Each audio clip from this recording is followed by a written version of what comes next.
I think this prospect that people will have a harder time making investments because the costs are revealed to them is completely ludicrous. I mean, imagine it in any other industry. It makes no sense whatsoever.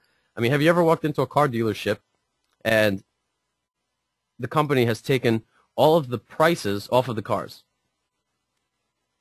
And the reason they would use is, well, you know, we want our consumers to make the best choices possible and to avoid choosing based solely on price. You know, it's completely unheard of that anybody would do that. But however, in finance, it seems to be perfectly acceptable. I mean, have you ever walked into a restaurant and there are no prices on the menu? And the reason they give you is because they want you to make the most educated decision on what food you want to buy. It wouldn't work. It wouldn't work. But in finance, you have people saying, and in this article, they refer to them as critics. But I really wonder who these parties are that oppose additional disclosure. Shouldn't be very difficult to figure that out. It's the same usual suspects every time. Now, the article goes on to say, according to the experts, the possibility also exists that all this 401k fee disclosure will ultimately drive the cost of 401k plans down. It's certainly the hope that more sunlight will make this happen, says Davis, who was one of the panelists. Which is true. Anytime that you have more disclosure, it always leads to a better picture of what's happening, and it makes the providers of these investments conscious of providing the most value for their clients. That's how they would retain their clients. So, although the industry is fighting tooth and nail, this legislation has been pushed back time and time again. It's really important to get this out there. And I'm not the biggest fan of 401k plans in the beginning, but I think every element of disclosure will definitely be a benefit to investors. Now, this was an interesting article. Market Watch is also another one in investmentnews.com, which says plan sponsors gird for sticker shock with 401k fee disclosures. Now, the important thing to notice about these regulations that will take effect in 2012 is that they call for two levels of disclosure. One level is for the plan participants. It will provide them with a much clearer indication of what fees they're paying, both at the plan level, which would include the administrative fees and so on and so forth, and also at the fund level, which will allow them to get a clearer picture of what the mutual fund specific fees are and to be able to put those together in a more comprehensive way. Although still with mutual funds, the price of brokerage transactions will not be disclosed, of course, because you don't really see those disclosed as a separate line item. So that's still a limitation that 401k plan participants will have to deal with, unfortunately, but it's getting better with these new disclosures. So that's one aspect, is that 401ks will be disclosed more clearly to the plan participants. In addition, the fees are also going to be disclosed more clearly to the plan sponsors, which are the employers.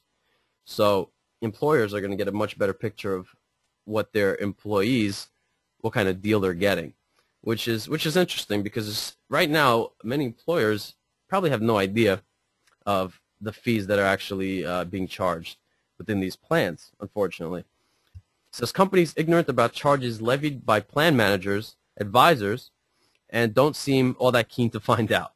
We don't want to know. If you don't know, then you can't be held responsible, right? Companies that sponsor retirement plans for their employees are likely to get a rude shock next year when they finally get a look at the bill. The Department of Labor rules that are expected to go into effect next year would increase the type and detail of required disclosures about the fees charged for retirement plan services. It says nearly two-thirds of the 850 mostly mid-sized private and non-for-profit organizations surveyed online in October said they weren't ready for the new fee disclosures, which likely means they didn't know or hadn't calculated the costs themselves, according to retirement plan services provider Verisight Inc. Now, the employers are basically saying, hey, well, we really have no idea, and we don't want to have any idea because it works really conveniently. We don't have to fund a pension. We don't have to contribute as much as the employee contributes in most cases. We only match up to a certain amount. And that's it. We don't ask any questions. We don't need to know. So when our employees retire, it's their problem. They're holding the bag. We save money. Everything works out. However, this is going to change that slightly because when you have access to information, you are typically held responsible for making decisions based on that information. So we'll see how this turns out. It says, when asked, the vast majority of employers couldn't say what their cost was, which was a quote from the Verisite chief executive. So he says their knowledge of plan costs may not be at all much better than the typical employee participant, which all organizations, regardless of size or industry, agree is very spotty. The enhanced fee disclosure rules currently are scheduled to go into effect April 1st for plan sponsors and May 31st for participants. So as I mentioned before, there are those two levels of disclosure that are going to be required. But some professional associations have asked for more time to get ready. And you got to love the media with this. You know, they refer to critics of this disclosure. Now, who are the critics? Why are we referring to them as critics? Can we just not outline the specific parties that are for or against this disclosure? It wouldn't hurt. I think it would reveal an obvious pattern because the parties that don't want the fees disclosed are the ones collecting those fees. But people reading this would say, oh, well, there are critics. Well, you know, over here it says some professional associations have asked for more time to get ready. Why don't we just say it like it is? It's these 401k, the companies involved with 401k plans, they love it because they have a captive audience for 20, 30, 40 years at a time. And this audience has no idea of what's fees are being charged or what's going on. And over the life of the investment, I think if employees knew over the life of their 401k how much money the investment companies have made on them, they would do a backflip, I tell you, because it's pretty much unbelievable when you factor in the cost over the length of the entire investment in the plan.